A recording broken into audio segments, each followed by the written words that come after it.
Присядьте. 31 марта. Спасибо проставление, поклонение, потрясающе. Просто вы уже принесли годовщину. Помазание уже великолепное просто. Присядьте, пожалуйста. Теперь запишите себя. Запишите себе. Возьмите ручку и запишите. У нас будет в этом году годовщина как никогда. У нас будут презентации, что будет за годовщина. Кто из вас уже смотрит по интернету, кто смотрит, то, наверное, уже видел рекламы. Но давайте я вам в двух словах скажу. А также пасторам, между прочим, надо выслать вот это мое обращение ко всем нашим пасторам, ко всем нашим церквям, где написана биография спикеров и мое обращение. Всем нашим надо разослать вовремя. О чем речь? Годовщина в этом году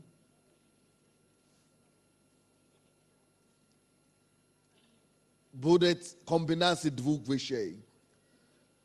Мы будем делать, как мы делали каждый год презентации, служение, как церковь влияет на общество. Но параллельно будет и презентация, и проповедь. Она будет длинное служение с утра. Поэтому с утра будет презентация служения и будет с утра же проповедь. Не только презентующий, но будет проповедь приглашенных пасторей. Сестричка, вы можете присесть? Первый, кто к нам приезжает, это апостол Тов. Это наш духовный отец. Апостол Тов с женой приезжают, и они нам будут служить. Вы уже знаете апостола Това. Потом к нам приезжает еще один человек, с которым я познакомился в одно и же самое время, как апостол Това, когда я был студентом. Не тот, который в прошлом году был, но они были на той же встрече. Мы проводили конференцию будущим студентам. Я студент и другими студентами в России. И этот человек, он тоже только что начинал церковь в Англии, но у него потрясающе, невероятно. Его папа и мама были колдунами. Причем папа его был такой колдун, который назвали заместителем дьявола на земле вообще. И он жил дьяволом, разговаривал с дьяволом. И, короче, Бог, Иисус пришел к нему и говорит, что ты служишь ему, ты думаешь, что это он? Я, Господин, я, это самое. Короче, это сын колдуна. Как Бог явился его папе, его отцу, и как Бог пророчествовал о его рождении сына, потому что у них не было ребенка. И они сделали все сатаническими силами. И Бог говорит, нет, я специально заблокировал трубу твоей жены, чтобы доказать тебе, что я сильнее тому, кому ты служишь. Иисус пришел так сказать. И говорит, что я тебе отдам ребенка, если ты отречешься. И он пробовал все свои силы, чтобы перебить Иисуса. И говорит, нет, ты играешься. Это все нормально, это все ерунда. Короче, и у тебя будет сын, и у него будет, он поедет в Европу, и будет начнет церковь в Англии, и через какой-то... И тот точно так сейчас, и тот служит сейчас в Англии. И должен тоже приехать к нам и служить нам. Он тоже с женой. Поэтому будет потрясающая годовщина. Потом будет третий человек. Это пастор, у кого я покаялся. Это вообще... я думаю, что вам будет всем интересно, у кого я покаялся. Это я смотрел, наверное, если вы слышали мою историю или читали книгу, что я по телевизору покаялся, да? Моя сестра мне рассказывала, потом я по телевизору смотрел передачу. То есть это пастор, который профессор математики, и я смотрел на него по телевизору, и я покаялся. Вы знаете, сколько у него в церкви сейчас? 1 миллион человек. Прихожан. 1 миллион человек прихожан. В Нигерии только. И он тоже приезжает. Так что у нас будет годовщина в этом году как никогда. Это такие титаны, можно сказать. Гиганты. Это человек, у кого я покаялся, ему уже 72 года. Он уже не молодой человек, но он еще служит, точно как будто ничего и не было, как тогда, когда ему было где-то 40. А мне уже 40 теперь. Так все меняется. И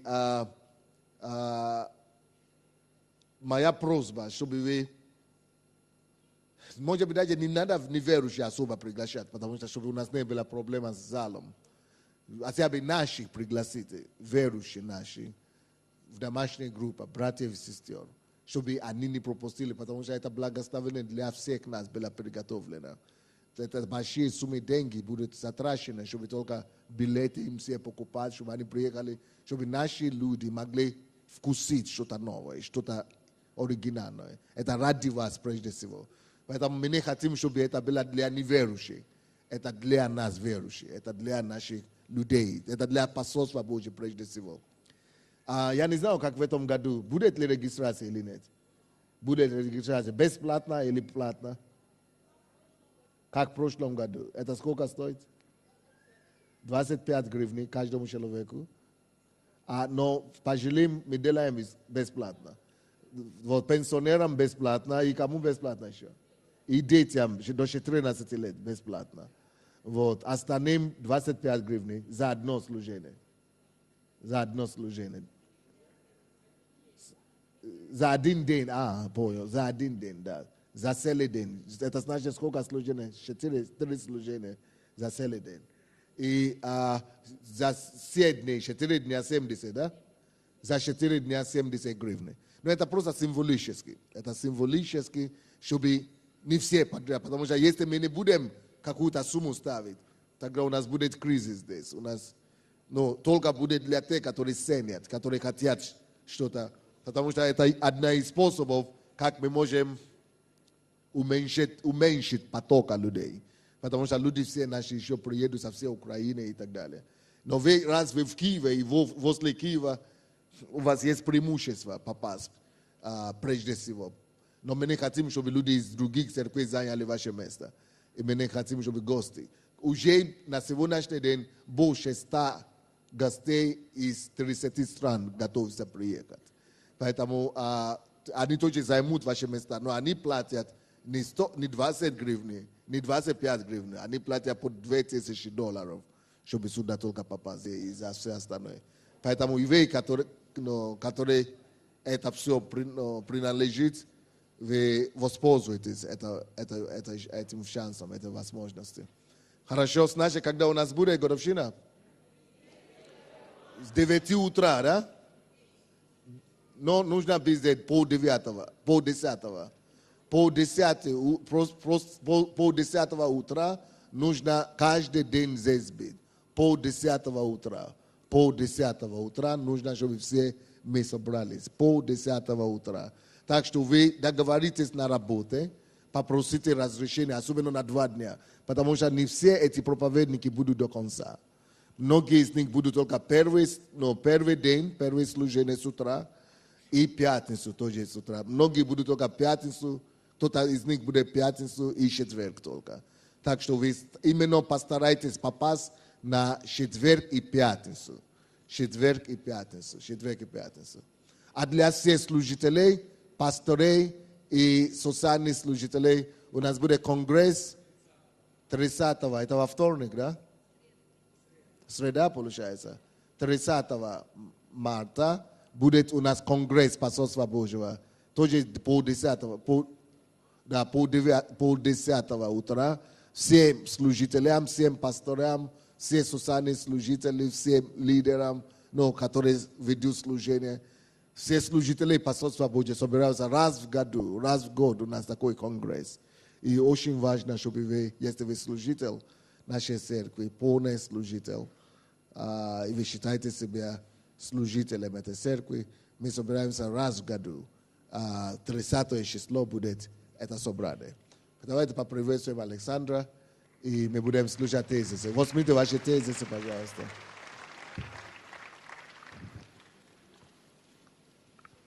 Если у кого-то нет, поднимите руку, вам группа порядка принесет тезисы.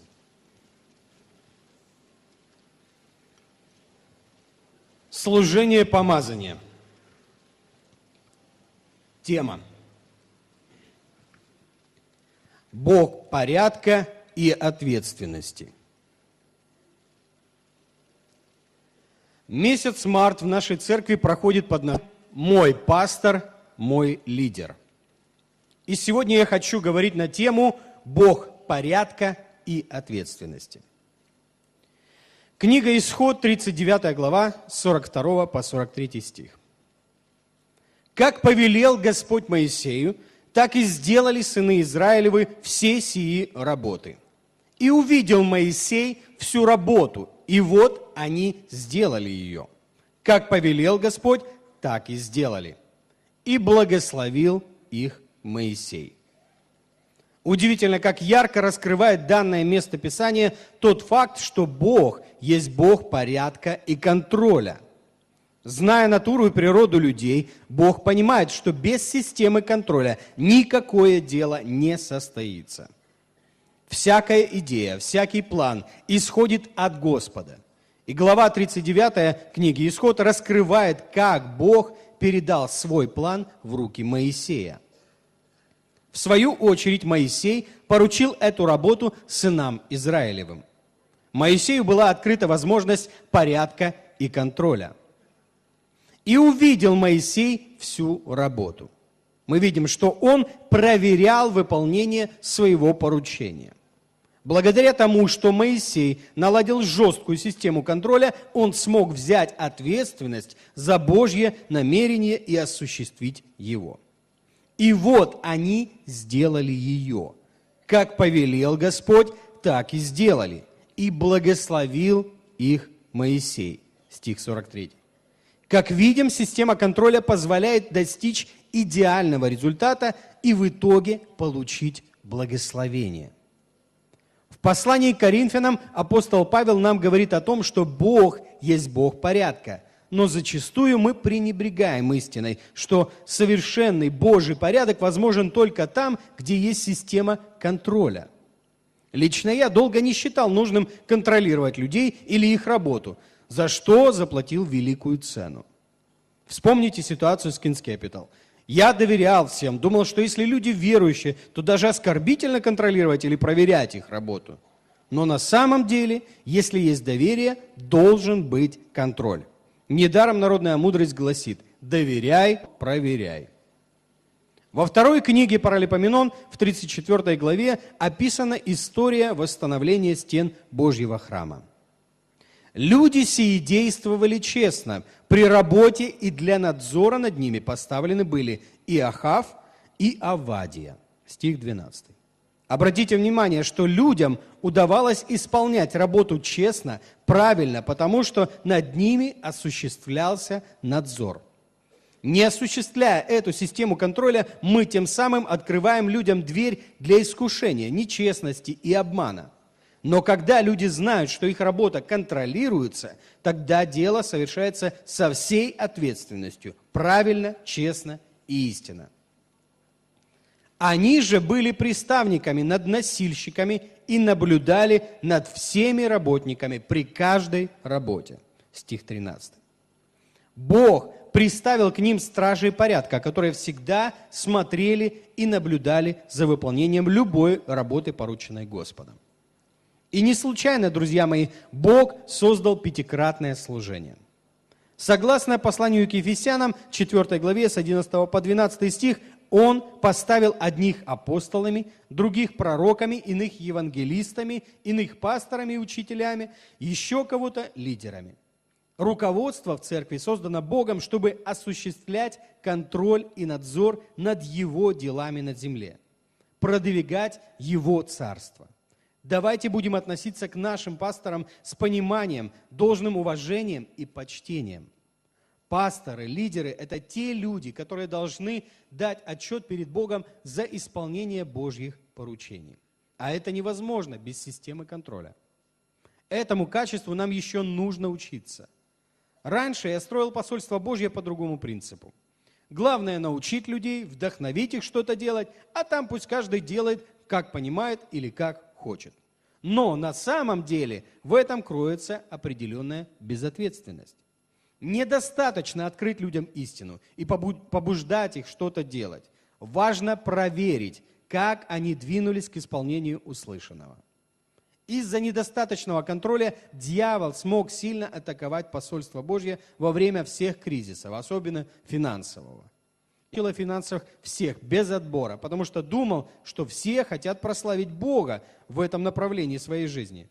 На самом деле оказалось, что это не так. Нашлись люди, которые больше искали своего, а не Божьего. После этого я раскаялся в своей легкомысленности и наивности. Мною были сделаны определенные выводы, принято важное решение не только учить людей, давать им мотивацию, вдохновение на Божье дело. Я разработал систему, помогающую людям не потерять услышанное слово, а нести ответственность за его исполнение. Вот почему мы начали задавать домашние задания, контрольные работы после лидерских школ, чтобы люди давали отчет о том, что они услышали. И чтобы могли проэкзаменовать самих себя на предмет того, как исполняют и исполняют ли вообще то, о чем услышали. Пастор устанавливает обратную связь со своей паствой, потому что того требует Бог. Послание к Римлянам, 13 глава, 1 стих. «Всякая душа да будет покорна высшим властям, ибо нет власти не от Бога. Существующие же власти от Бога установлены». Здесь Библия говорит нам о том, что всякая власть установлена Богом. Следовательно, если мы не покоряемся власти, лидеру, пастору, значит, противимся Божьему плану и намерению. Покорность, смирение, подотчетность и послушание в полноте должны реализовываться в церкви. Младшие должны быть послушны старшим, а старшие должны требовать от младших исполнения услышанного в церкви. Если мы учим людей, как быть хорошими мужьями, женами, истинными верующими, то нам не может быть все равно, каким образом они будут себя вести вне стен церкви. Пасторам и лидерам следует требовать, чтобы люди жили согласно учению, которое проповедуется в церкви. Если человек не хочет смиряться под крепкую руку Божью, то тогда лучше с ним расстаться. Вот почему сейчас в Церкви Посольства Божье я решил работать лично с теми людьми, которые берут ответственность за каждое мое учение, за каждую школу. По выполненным заданиям я могу анализировать их рост и то, насколько они живут в соответствии с учениями, которые я им даю. Система обратной связи и контроля в церкви помогает нам практически проявлять христианские принципы. Благодаря этому откровению создана система домашних групп пастора Сандея, а также других пасторов церкви, которые внимательно следят за выполнением контрольных работ, уединений с Богом и других заданий.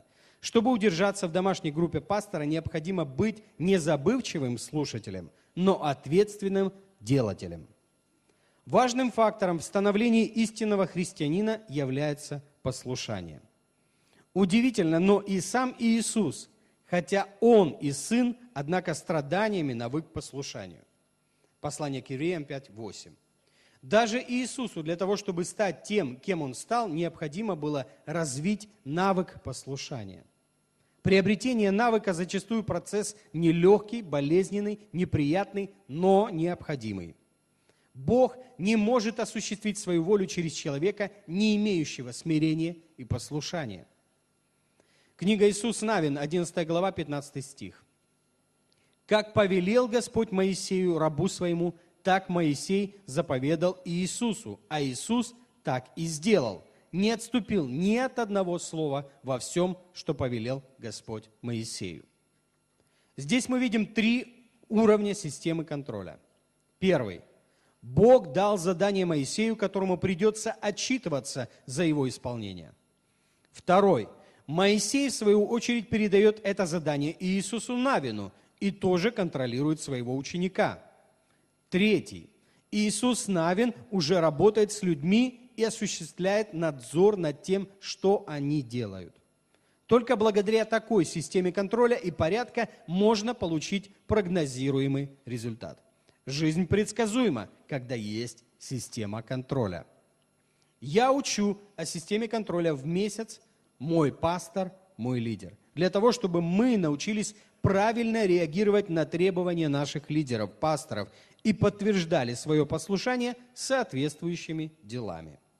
Ведь пастора будут давать отчет перед Богом за веренных им людей. Смотрите послание к Евреям 13:7. Если руководители церкви не будут контролировать свою паству, то, во-первых, не будет благословения, во-вторых, Бог будет судить их за безответственное отношение к порученному делу. Мы уже знаем, что значит заплатить огромную цену за недостаток контроля. Поэтому я хочу поддержать пасторов и лидеров церкви в их намерениях по осуществлению надзора над исполнением учений церкви.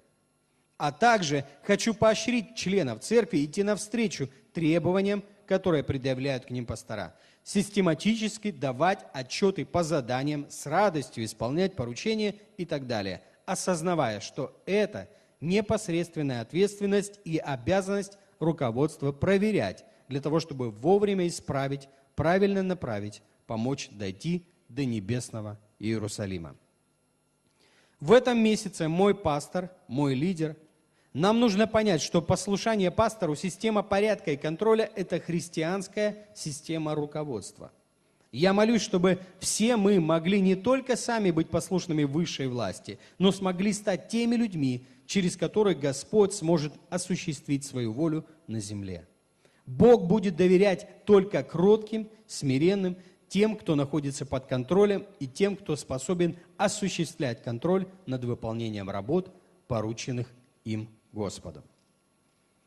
Для более глубокого изучения темы мы рекомендуем прочесть следующие книги. «Ты и твой пастор», «Благодарное сердце», «Как удержать фокус». Автор Сандей Аделаджа. А также хочу напомнить, что в конце служения вы можете приобрести диски с записью уже этого служения. Это огромное благословение. Пусть Господь благословит вас и вашу семью с любовью и молитвами о вас, старший пастор посольства Благословенного Царства Божьего для всех народов Сандей Аделаджа. Аминь. Спасибо. Месяц мой пастор, мой лидер. В прошлом месяце у нас был месяц церкви. И это было, почему мы делаем эти месяца поименно, по названиям так, чтобы дать возможность приобрести членам церкви определенные ценности.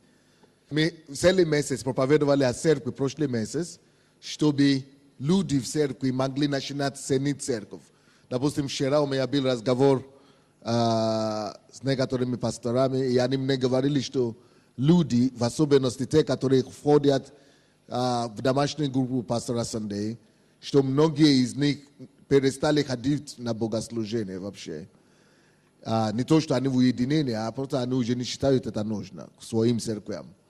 И именно из-за таких людей нужно именно такие ценности церкви, чтобы мы погонами за какие-то результаты, чтобы мы не забыли, что есть другие ценности, которые нужно также балансировать в своей жизни. Церковь – это стержень, который помогает нам держаться определенным в русле, чтобы мы не потерялись. Это стержень церковь. Также пастор и лидер – это тоже стержень. Вот это есть ценности, которые должны быть частью нашей жизни. Поэтому целый месяц также на этот раз будем говорить о важности и места пастора и лидеров в нашей жизни. Что это Божье благословение, это Божья воля, чтобы каждая душа была покорна высшей власти. Бог поставил так, чтобы у каждого был лидер. Написано «всякая душа». Это даже не важно, даже если человек неверующий, всякая душа все равно должна быть покорна какой-то власти. Если вы видите человека, то ли он пастор, то ли он апостол, который не имеет над собой никого, это опасный человек. От такого человека нужно убежать подальше, потому что он залетит не туда. Поэтому нужно, чтобы каждый имел над собой человек, кому он посчитает. И поэтому то же самое здесь. И вообще-то у меня, благодаря моему опыту, я уже знаю, и даже не только я это уже знаю, всем пасторам уже понятно. Когда спрашиваю, кто ваш пастор, и кто-то говорит, пастор Сандей, я уже знаю, что у этого человека проблема. Потому что когда люди говорят «Пастор Сандей», это значит, он у себя на уме.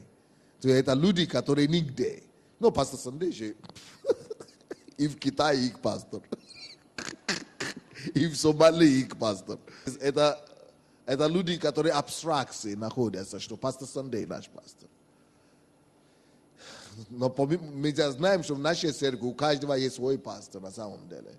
Есть пастор по местной церкви. Вот ему надо быть послушным. И я знаю по опыту, что если люди не способны слушаться своим поместным пасторам, то это просто прикрытие такое, что пастор Сандей. Это прикрытие. Нужно еще уметь посчитать своего пастора поместного. Поэтому в этом месяце мы об этом будем говорить. Это месяц мой пастор, мой лидер. И, конечно, хочу просто некоторые разъяснения принести в этом служении помазания для всех членов нашей церкви. Если вы ходили в Посольство Божие до прошлого года или до 2 лет назад, вы, наверное, знаете, что Посольство Божие это было место, куда можно просто прийти всем, иметь потрясающее время, получить помазание, хорошее слово, чудеса Божьи и развернуться и уйти домой. Хочешь, ты можешь стать лидером, хочешь, ты можешь стать служителем, мы побуждали всем служить и так далее. Но ответственности, отсчетов и подотчетности, это было то, что мы не практиковали, Посольство Божие сильно. Или мы, может, мы практиковали, но каждый это делал, как он понимает, как он хочет. То есть мы не требовали, чтобы была подотчетность, чтобы было такое послушание. Мы не требовали, чтобы люди действительно, чтобы посмотрели, как люди живут по слову и так далее. И вы знаете, именно из-за этого либерального отношения слишком было много либеральности с моей стороны, прежде всего, как старший пастор. Потому что я в это верил. Я верил в свободу. И до сих пор я верю в свободу личности. Что нужно давать людям максимальную свободу. Но благодаря кризису, поэтому не проклинайте свои неприятности. Не проклинайте свои проблемы. Может быть, эти проблемы допущены Богом, чтобы у вас улучшить. Или чтобы преподнести вам определенные уроки. В моем случае, я всегда молю, Господь, пусть эти проблемы не закончатся. И не заканчиваются, пока я не научусь, и я не подчеркнусь, и я не возьму все уроки, которые ты хочешь мне преподнести. И это тяжелая молитва. Потому что когда проблема, хочется, чтобы она закончилась побыстрее. И чтобы ты мог идти дальше. Но иногда Бог знает, что без этих проблем Он бы нас потерял.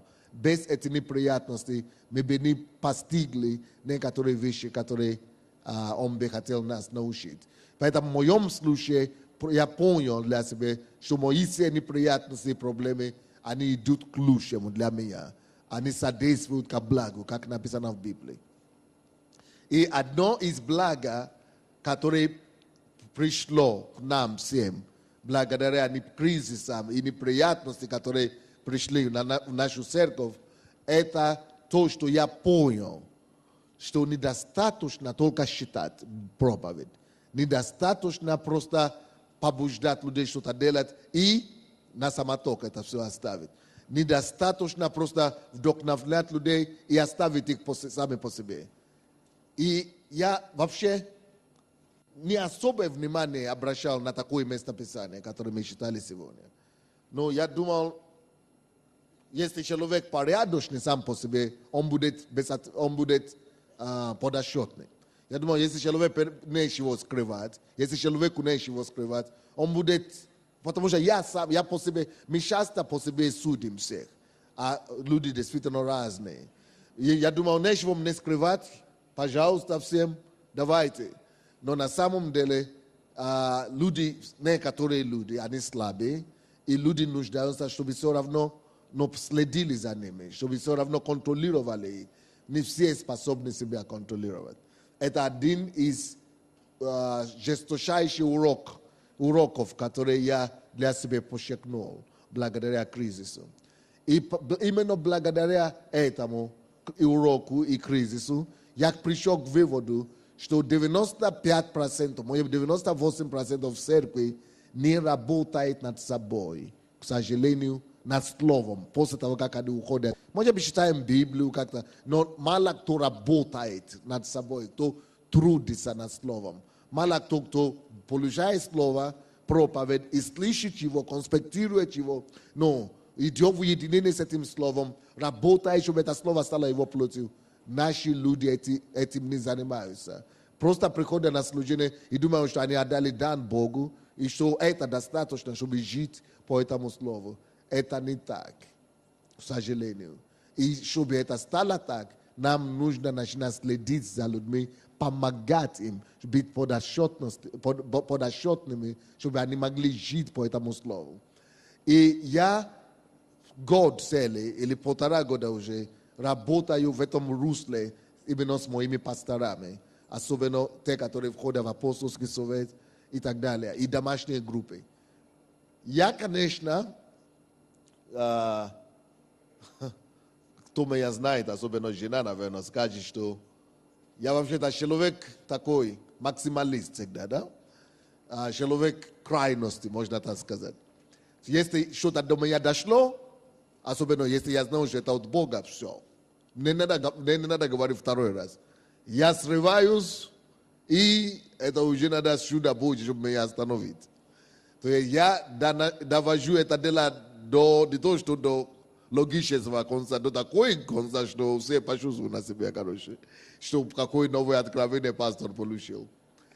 То есть, ну, кто-то считает, что можно аплодировать это, кто-то считает, что наоборот, нельзя аплодировать этому, но кому как.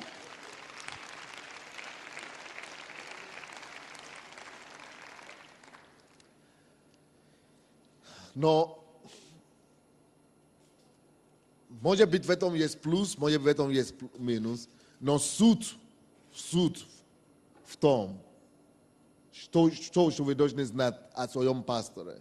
Это то, что если я знаю, если пастор Сандей знает, что Бог ему что-то открыл, это вы не следуете за лидером, который надо будет думать, сделает ли он или не сделает, как он себя поведет.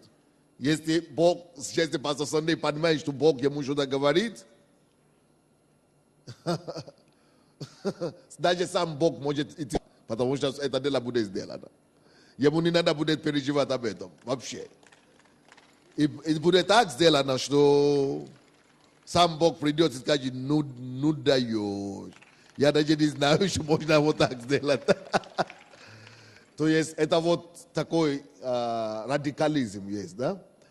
Поэтому за последний год я просто хочу чуть-чуть объяснить вам, особенно общей церкви, что происходит в последний год. За последний год вы, наверное, заметили, что церковь меняется и стремительно меняется.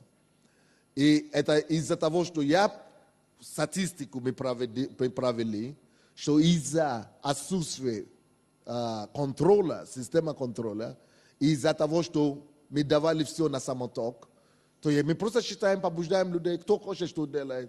Из-за этого у нас была результативность всего лишь 2%. Моей результативности. Если все, чего я вкладывал в эту церковь, если бы она принесла бы результат на 100%, у нас было бы на 98% больше результата, чем сейчас у нас есть. Результат, который мы сейчас имеем, всего лишь 2% из 100, которые мы могли бы иметь. Из 100, которые мы могли бы иметь. 2% только результативность. И не только в нашей церкви, но вообще это то, что дает, даже 1% это то, что дает результат проповеди, только вот так зала. И поэтому за последний год я занялся тем, чтобы перестроить церковь и поставить таких форм работы, чтобы с одной стороны слово стало давать результат на хотя бы 40-50%. И это только за счет того, чтобы люди работали над собой. И все, что мы делаем, если вы посмотрите общие все нововведения церкви, они направлены все на то, щоб люди работали над собой, чтобы люди занимались самостоятельно. Домашнее задание – это чтобы люди работали над собой. Лидерские школы – это для того, чтобы люди работали над собой. Ретриты – это тоже, чтобы люди работали над собой. Уединение – это чтобы люди работали над собой. Вы даже не представляете, Бог вам знает, чего это мне стоило, чтобы получить даже это откровение. Вы можете ехать с севера мира, нашего земного шара, с севера до юга, востока до запада, по 7 странам, 200 странам мира, и вы не найдете церковь в мире, где есть от что-то подобное. Это только в посольстве Божьем. Это я вам говорю не потому что это потому что это факт. Весь мир вам это скажет.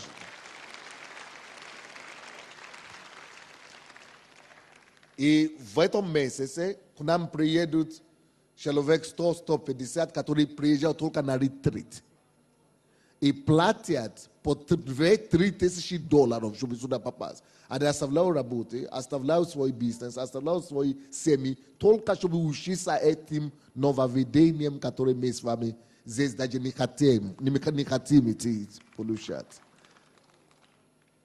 То, что мы даже не понимаем порой, то, о чем мы даже робщим порой, кто-то платит сумасшедшие деньги, чтобы только туда попасть. Потому что они это ценят, потому что этого нет у них. Почему мы говорим? Я говорю о том, что даже чтобы это, всякую новизну, которую мы видим, и которой мы только с вами пользуемся, это чего-то стоило кому-то. Это стоило огромное чего. Я даже не знаю, что бы я ни сказал, это ничего не скажет вам. Вы никогда не поймете, чего это стоило, чтобы получить это откровение. Вы никогда не поймете, сколько уединения, сколько молитв, и сколько самолишения и самообещания прошло, чтобы только пришли с каким-то выводом. Легче просто потому, что мы делаем наши церкви лидерские школы, мы делаем ретриты, откуда это родилось, бери и делай, короче, пользуйся. Это не просто так. Это огромные цены. Вы сами подумайте, придумайте что-нибудь в этой жизни, которое уникальное, которое нигде нет в мире. Придумайте. Очень мало людей вообще в мире, которые придумывают что-то, которое нет нигде. Очень мало. И самому это придумать, или даже быть возле тех, которые придумывают, это уже революция. К чему я вам говорю? Все нововведение, которое было придумано в посольстве Божьем, это для того, чтобы мы стали лучше. И это для того, чтобы наша церковь стала лучше. И это для того, чтобы Царство Божие могла укрепиться и могла продвигаться лучше вперед благодаря этим изменениям в нашей жизни. Кто из вас был доволен этими свидетельствами с морского ретрита, которые слышали сегодня? Честно. Кто был действительно рад от сердца, что такие изменения происходят в нашей стране? Честно? Это вы понимаете руку, потому что это истина, или потому что я просил? Это честно так, да? Мне хотелось бы верить, что это только начало. И это не только по поводу мужчин. Это и по поводу всех. Кто из вас знает, что любое изменение – это боли? Любое изменение – это неудобство. Любое изменение – это ломки. Согласны со мной? Любое изменение – это ломки. Но хочу вам сказать, ломка сначала, а эти ломки сначала пастор Сандей проводит себя через эти ломки, прежде чем эта ломка доходит до вас. А чтобы этому учить, это значит, что еще надо больше ломки пройти, чтобы потом это довести до людей. И одно из этих нововведений, которое у нас будет в церкви, и которое уже есть в какой-то степени, это то, что мы уже не хотим давать псам, свинам, жемчужина, которая принадлежит детям. Мы не хотим просто бросать ценности, жемчужины, кому попало. Мы хотим давать ценности Божьи Жемчужины Божьи, только людям, которые уже доказали своим поведением, своей ответственности, что они заслуживают этого. Люди, которые уже своими поступками доказали, что им можно доверять. Представьте себе, если бы я, хотя до сих пор мне это даже где-то тяжело, я приступаю через себя. Представьте себе, когда я считал о финансах, если бы я знал, как люди думали в нашей стране, какие люди были, я бы не считал эту проповедь всем, все церкви. Я бы сделал какую-то работу, может быть, как я сейчас делаю, экзамен, может быть, какой-то, а потом узкий круг, я бы собрал узкий из ответственных. Те, которые сдали экзамены, которые доказали, что можно их доверять, я бы сделал какую-то проверку какую-то. Но я этого не делал. Потому что я просто думал, что все имеют право на добро, все имеют право на благо, все имеют право на все, что Бог хочет давать им. Но я не знал, что, оказывается, не все ответственны. Что некоторые люди не боятся Бога. И поэтому, если сейчас мы хотим поправить и исправить эти ошибки, и стали требовать некоторые вещи, это не потому, что пастор Сандей жестокий, не потому, что он деспот, или как говорят, или он бездушный. Это просто потому, что он хочет исправить, чтобы мы не продолжали совершать те же самые ошибки. И в то время, когда Бог нам говорит, надо исправить, говорит, нет, а то люди не поймут, а как люди почувствуют себя.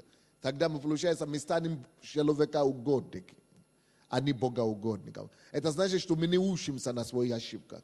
А человек, который не учится на своих ошибках, не только жизнь проучит. Даже Бог прогневается на таких людей. Поэтому мы не можем, я слишком ответственный, чтобы себе такое допустить. Поэтому я просто пытаюсь разъяснять вам, почему мы стали требовать отчеты, домашние задания.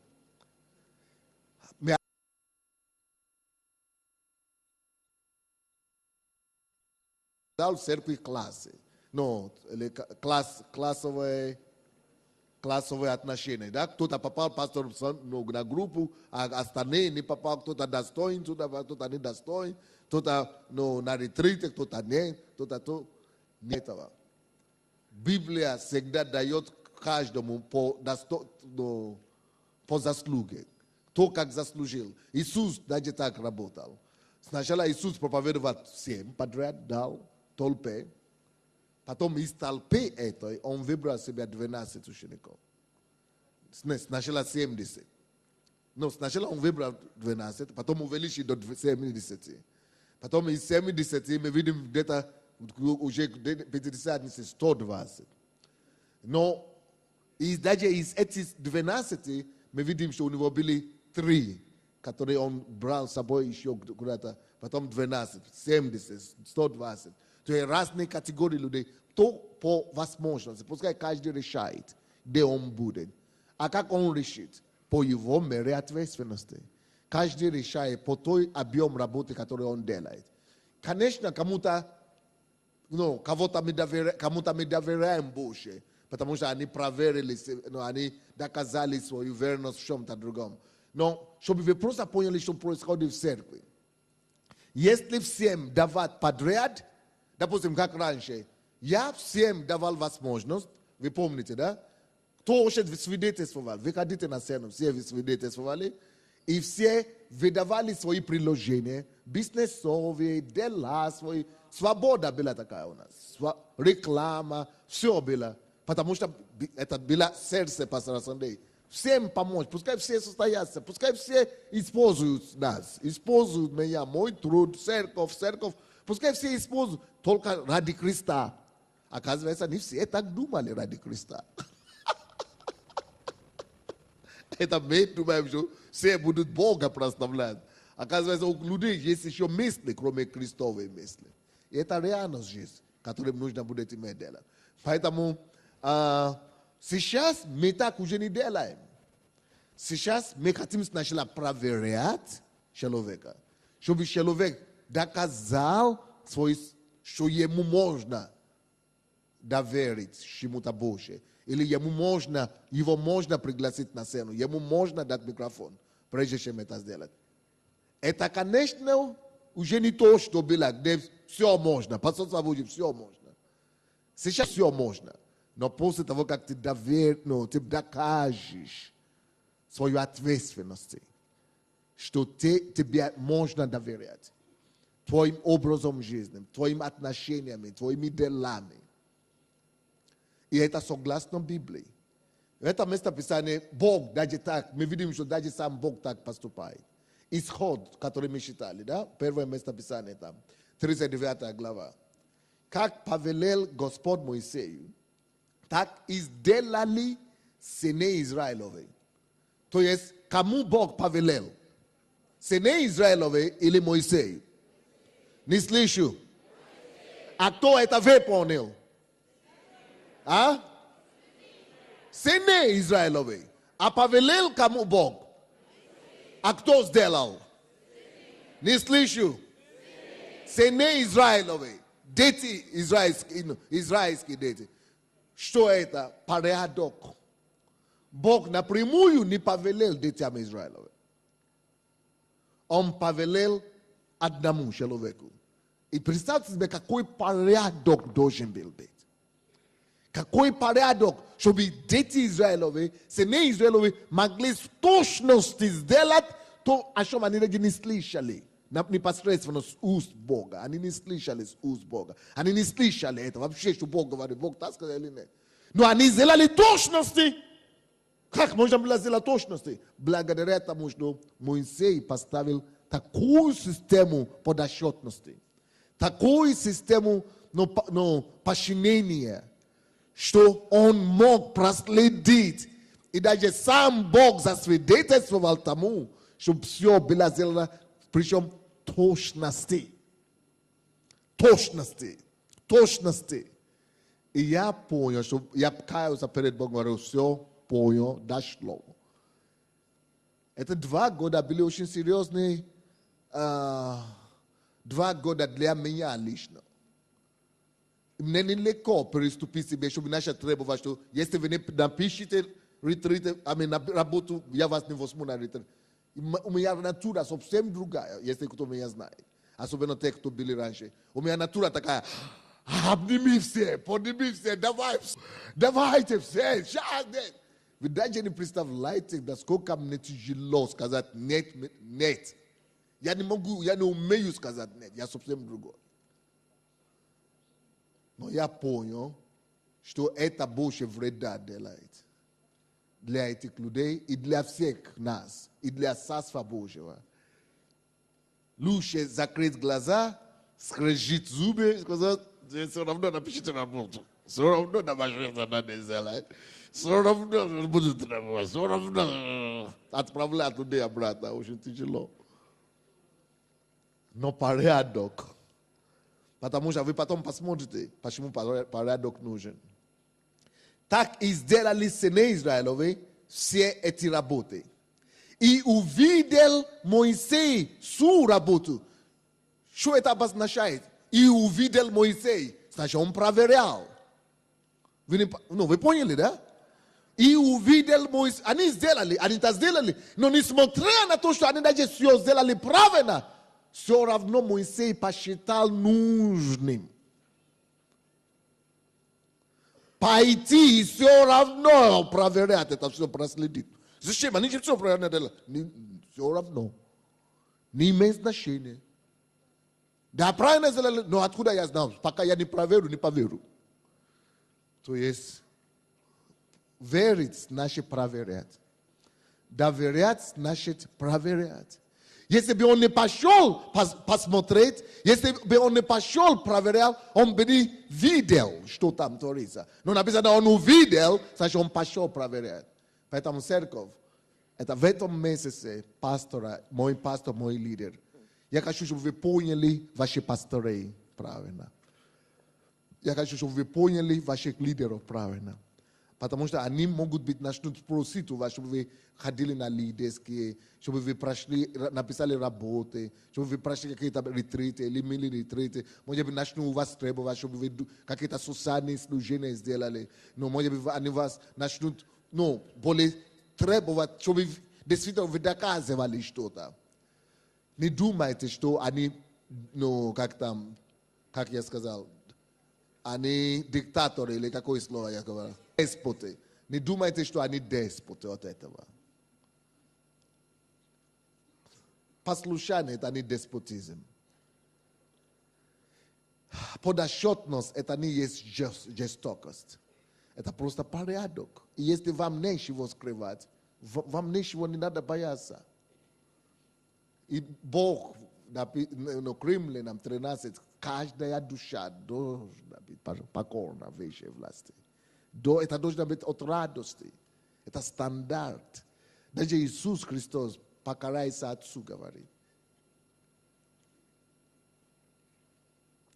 Моисей проверил и увидел, что они сделали все, как Господь повелел. И увидел Моисей всю работу, и вот они сделали ее, как повелел Господь. Не им, но ему. Он в ответе перед Господом. И он должен проверить, чтобы весь народ сделали так, как ему было сказано. Так они сделали. Представьте себе какую-то гордость для Моисея и порядок в стране Израилевой. Но это не все. Когда есть порядок, посмотрите последние фразы этого стиха. Когда есть порядок, когда все делают свое временно и так, как надо, посмотрите, на чем это заканчивается. И благословил их Моисей. Благословение и благодать, которые на пасторе Сандее, и которые на этой церкви, на этом движении, апостольское призвание, которое здесь, оно начнет работать для вас в полной мере. Только по мере того, как вы двигаетесь в этом видении, в этом порядке, в этом в инструкции, как вам говорят делать. Мы еще не все совершенны и не будем совершенными, но мы работаем над собой. Мы становимся лучшими. Но когда мы делаем то, как надо, благословение приходит. Там, где нет порядка, очень тяжело получить благословение. Потому что Бог есть Бог чего? Не слышу. Поэтому я беру ответственность за мужчин. Извините, если мы заставили вас краснеть сегодня, но я уже не верю. Не потому что я не хочу верить, а оно меня уже подвело. Вот моя такая наивная вера. Просто слепоту всем верит то, что они говорят. Я уже как пастор понял, что члены церкви всегда говорят да, потому что они пока еще сидят. Это психология массы. Но он это не сделает. Почему я составил все мужчин стать так? И чтобы сели, чтобы выходили, чтобы вот так. Потому что я хочу, чтобы вы взяли ответственность за свое слово. Вы думаете, что это первый раз, когда мне все говорили, да, пастор. И он вышел, он уже забил вообще. Не то, что он даже не хочет делать, он уже его вообще забил. То есть люди не имеют глубокое осознание того, что они делают. А для меня лично, вы даже не представляете, какая это катастрофа. Для меня это чуждо, я не могу это поверить. Потому что я такой человек, что, не дай Бог, если я обещал, если я что-то сказал, скорее всего мир перевернулся, чем не сделать. Но невозможно. Вот, и поэтому, чтобы люди вот так говорили, поднимали руки, безответственно, такой поверхностный, мне чуждо, мне непонятно. Поэтому раз люди есть такие, что нам делать? Развернуться и сказать, Господь, я ничего не могу делать с этими украинцами, все, собери меня сюда. Нет, это тоже не выход. Лучше сказать, есть такая проблема, хорошо, тогда будем его решать. Вот и пытаемся решать. Через эти ретриты, через эти лидерские, через эти домашние группы новые, через эти системы приглашай другие, которые... может быть, до вас это еще не дошло. Но, короче, будет много чего, которые мы сейчас будем нововведение в церкви вести, только для того, чтобы церковь наша стала христианской наконец-то, чтобы наша да была да, наша нет был нет, чтобы мы были такими людьми, как армия Божья на самом деле, на которой Господь может положиться. И который, слушайте, я не знаю, как вы, но я чувствую, что мы приближаемся к концу. Иисус скоро придет, и я не хочу рискнуть.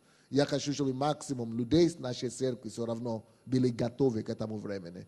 Но то, как мы сейчас есть, это не та церковь без пятна и порока. Бог еще должен работать над нами. Я должен предложить себе Богу открыться, чтобы Он делал побольше работы, которую Он уже делает. Мне уже пастор Бозе трижды сегодня предупредил о времени, хотя я только один стих читал. Мне очень хочется все это вам прочитать, но я надеюсь, что дошло то, что я хотел сказать. Да благослови вас Господь. Давайте возьмем наше хлебопреломление. Потому что пастор Бозе говорит, что она хочет, чтобы люди могли купить проповедь, не проповедь, а все это служение, после служения сразу сегодня. Поэтому мы должны закончить вовремя, чтобы вы успели купить, кто хочет купить диски. Потому что люди часто хотят это делать, а не готовы были всегда. Поэтому возьмите ваше хлебопреломление.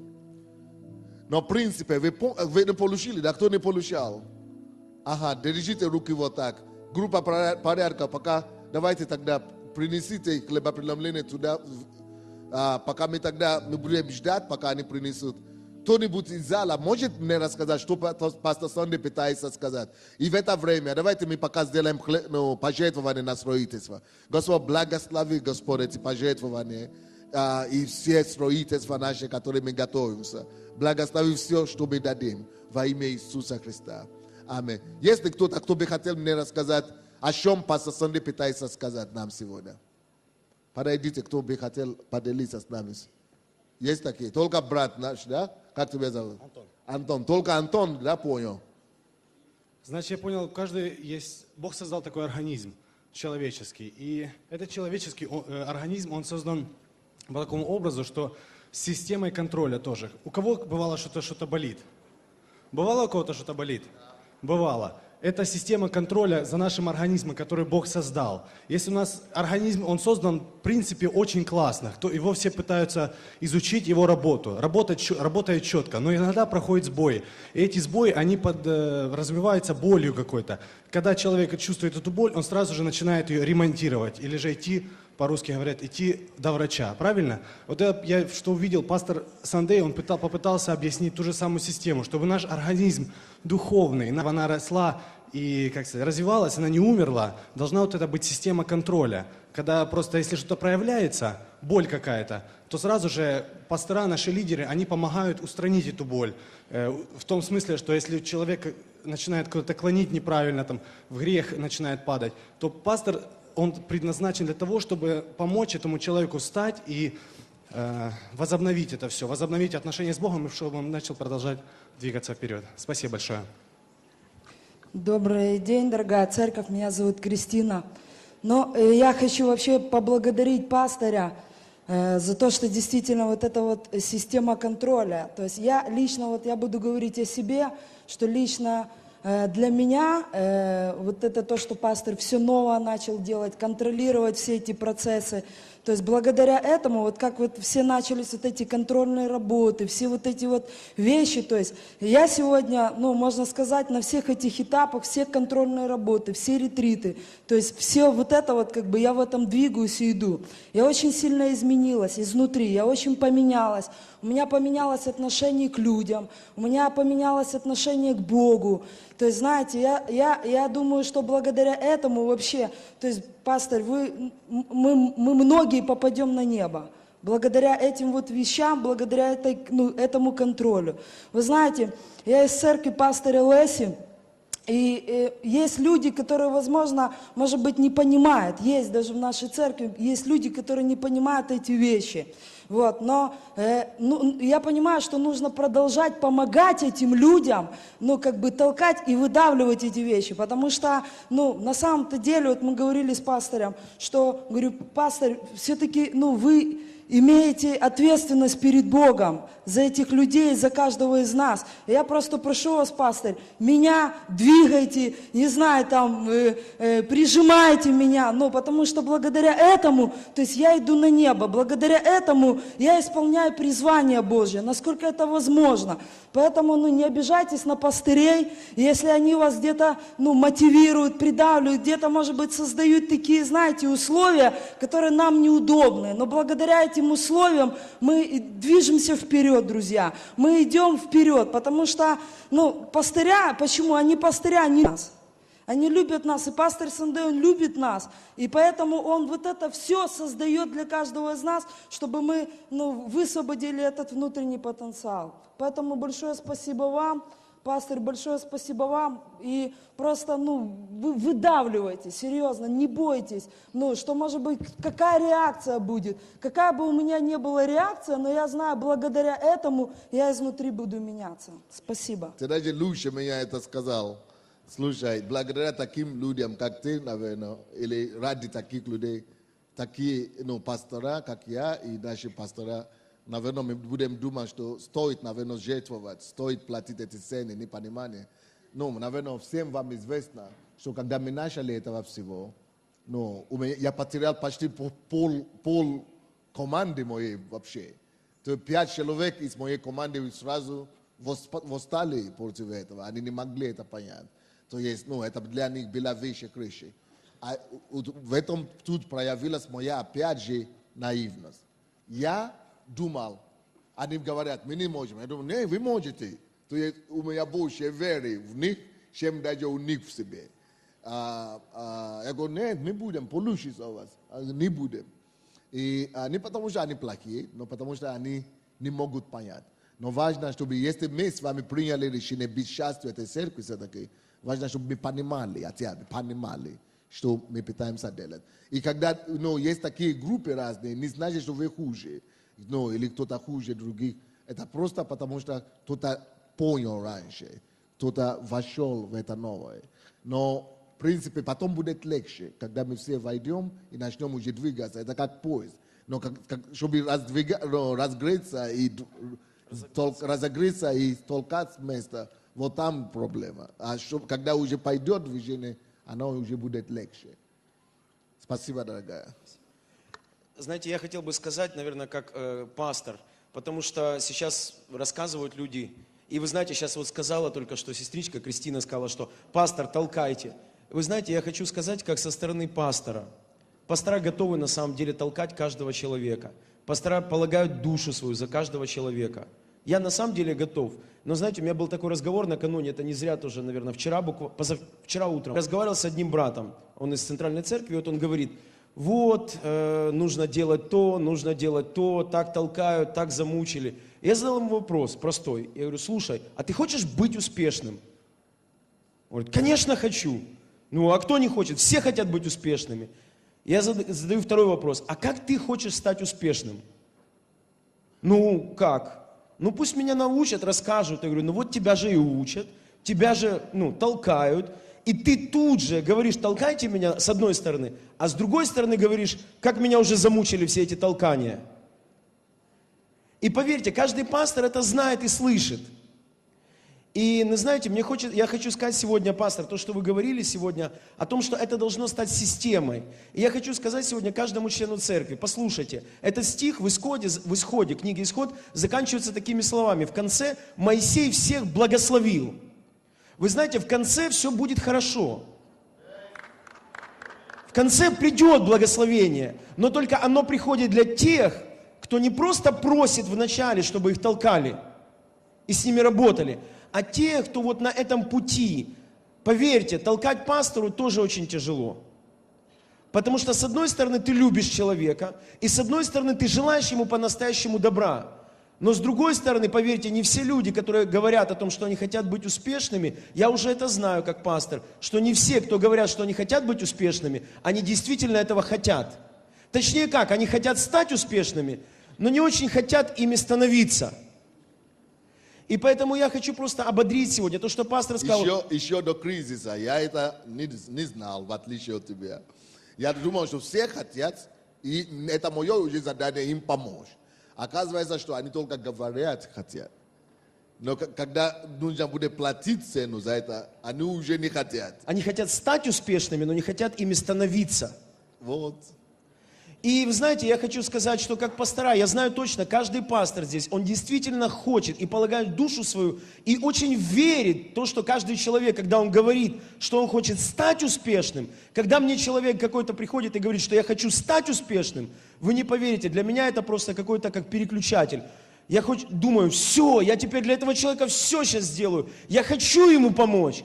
Но очень большая просьба есть ко всем. Знаете, просто захотите становиться действительно успешными. И вы увидите, что ваш пастор, он по-настоящему, в нем есть дар. В нем есть огромный дар. И вы действительно сможете, вы будете, не просто успешным, вы будете супер успешным человеком. Супер успешным. Просто позвольте вот в этой дороге, когда вам будет очень сложно, когда захочется все бросить, опустить руки, пускай это разумение и помазание вот этой проповеди, которую пастор сегодня сказал, что в конце придет благословение. В конце Моисей всех благословит. Я хочу просто, чтобы каждый член Церкви Посольства Божьего, вы услышали сегодня эту проповедь. Это очень важно. Это, наверное, это сердце Бога. Это сердце Бога сегодня, которое Бог раскрывает. Поэтому, я думаю, это очень важная проповедь. Спасибо большое, пастор Сандей, вам. Спасибо. Я тоже хотел бы сказать несколько слов как пастор. Я тоже являюсь одним из пасторов Посольства Божьего. И хочу сказать, что у нас в церкви есть разные люди. И мы как пастора, мы должны работать с людьми и как лидеры тоже. Есть люди, которые готовы к тому, чтобы их толкали. И их сразу будет видно. Они проявляют активность. И вы их видите, они проявляют активность и хотят, чтобы их толкали, употребляли и занимались с ними. И с ними легко работать. Им нужно говорить, что делать, направлять, давать ответственность, давать нагрузки определенные. А есть и люди, которые еще пришли, они не знают и они не хотят проявлять активность даже, то мы, как пастора, мы работаем с ними над тем, чтобы они сначала осознали, что им нужно захотеть проявлять активность. Получается, что есть несколько уровней работы. И просто я хотел сказать, что мы работаем на всех уровнях. Для кого-то сегодня нужно дать эту активность, а с кем-то нужно еще возиться, чтобы он осознал, что он лидер. Ему надо объяснить, что он лидер. И опять же таки вести его, чтобы он с этого уровня перешел на уровень, когда он захочет брать на себя ответственность, захочет писать контрольные работы и захочет расти. И хотел бы сказать, конечно же, что мы толкаем в первую очередь своим примером, потому что мы ведем за собой, показываем своим примером, поэтому очень важно также личный пример лидера. И пастор, конечно, у нас является самым лучшим примером и для нас. Спасибо. Спасибо, пастор. Уважаемые братья и сестры, предлагаем вам прослушать ряд очень важных объявлений.